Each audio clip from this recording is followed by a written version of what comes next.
give him the materials he needs to make tools and enter the Nether, not too far away. He decides to play the seed, and grabs some gold armor and iron nuggets from the portal, then heads to the shipwreck. Even with the help of some dolphins, the shipwreck is so far that it takes Crooks 55 seconds to reach it. Once he's there though, he puts his incredible mechanics to use in crafting iron tools and gathering wood, then swims down to the ravine directly next to the shipwreck. Underwater magma ravines that have enough lava under them can be used to make nether portals, and combined with the resources of shipwrecks, make oceans, on average, the fastest and best way to start a run. Crooks helpfully gets the 1 in 10 flint drop from the first piece of gravel he breaks, allowing him to craft a flint and steel and light his nether portal, which he builds extremely quickly. Just in the nether, he sees a quick spread of his enemy character, meaning that there's a bastion nearby. As he heads in the general direction of it, he spots a nether fortress, and by spotting both of these structures immediately on a fast nether entry, he's on actually great pace. As he gets closer, Crooks sees the bastion, which is usually slower than other types of bastions, but he's still on great pace as he reaches the chalice of gold blocks at 2 minutes and 40 seconds. One of the piglins takes exception to all this build Crooks uses, but Crooks' strategy when conflict arises is generally to just straight up ignore it.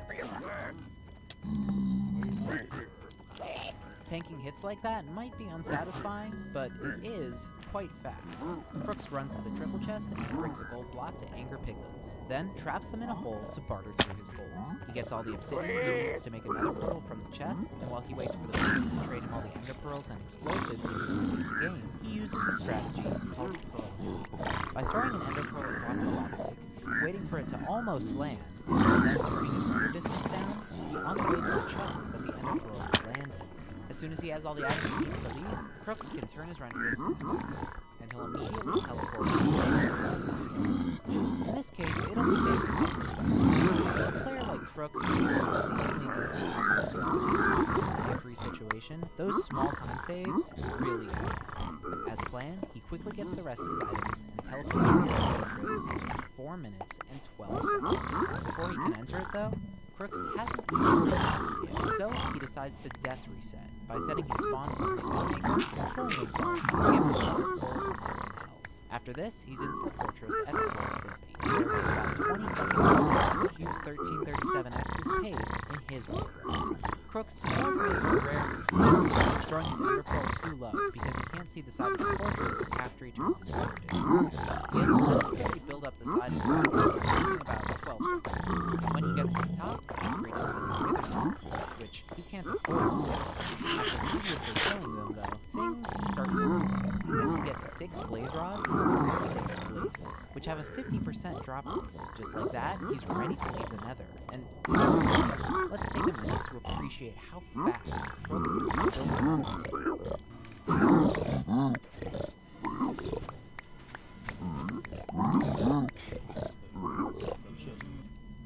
Cookie dough for a more euphoric flavor.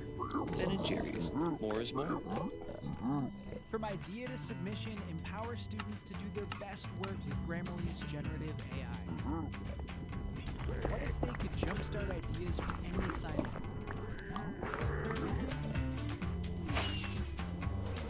What if they could check for plagiarism faster?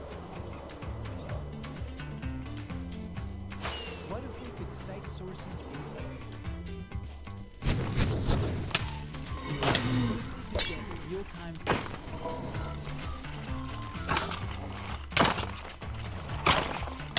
Prepare students for an AI-connected future with trusted AI writing assistants designed for students.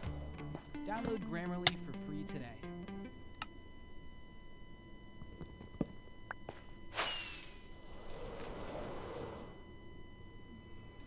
He's into the overworld at 5 minutes and 40 seconds, almost a minute ahead of Cube's record, and it's time to locate the stronghold.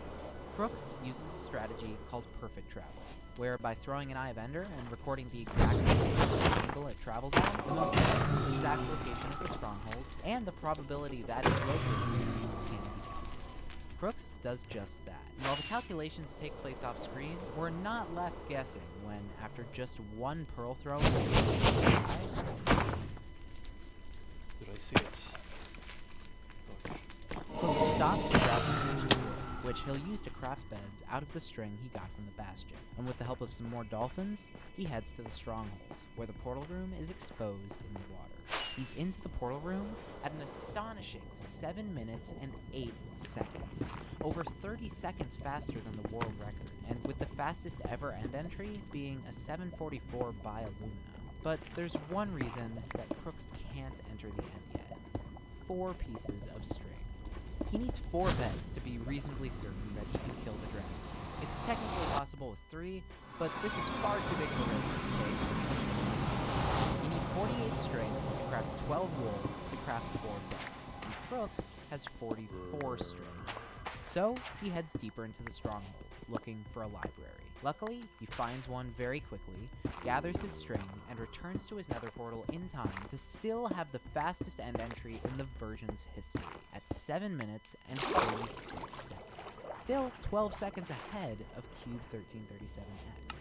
Sadly, he has another small time loss, because while he has one Ender Pearl left, which he can normally use to teleport to the middle of the island to more quickly set up the fountain for the dragon fight, his health bar looks and the only food he has is 1 loaf of bread he got in the stronghold. If he teleported and took the Ender Pearl damage, he wouldn't survive the 1 cycle, which is how runners kill the dragon with explosives. So, he runs to the middle, places the necessary obsidian block, then crafts his 4 beds, and waits at a comfortable distance for the dragon to perch.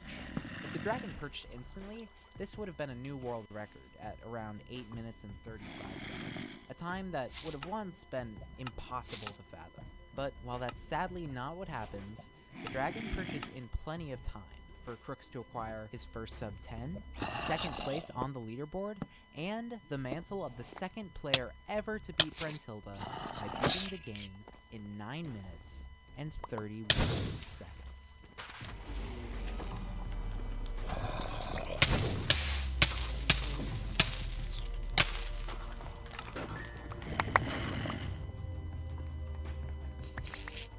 He just pulled off the 2nd fastest run in the history of Minecraft's biggest category.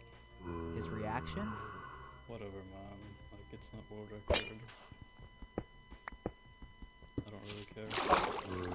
At the beginning of the video, I said that a sub 10 is the ultimate goal of most modern Minecraft speedrunners. But for Crooks, all it is a pretty good run that wasn't world record. And he wasn't gonna stop. While his first sub 10, and especially his 3rd sub 10, were landmark runs, among the most impressive in the history of the game, his 2nd sub 10 is a little bit less significant. However, what it lacks in world record potential, it makes up for in pure entertainment value, as this run is both one of the best displays of Crooks' incredible movement and improvisation skills, and more full of risks and near than any top run I've seen. This is Crooks. Shipwrecks are the most common way that runners get materials at the beginning of runs, but an alternative is a strategy called Mapless Buried Treasure, where by looking at the block empty counter on their pie chart, players who spawn on coasts can see if there are buried treasure chests in any nearby chunks. Because it's a very fast and useful strategy, Crooks is naturally an expert at Mapless Buried Treasure. But even understanding how it works, the speed with which he finds this buried treasure is really impressive. So, 20 seconds into the run, Crooks has gold, iron, food, and TNT, which he'll use to blow up these trees to acquire wood much more quickly. His elite crafting is put on display again as he gets ready to hit the ocean, where he'll still need a shipwreck to get enough iron to enter the net, as well as a map. He gets 2 seconds slower. He's having a difficult time to deal with.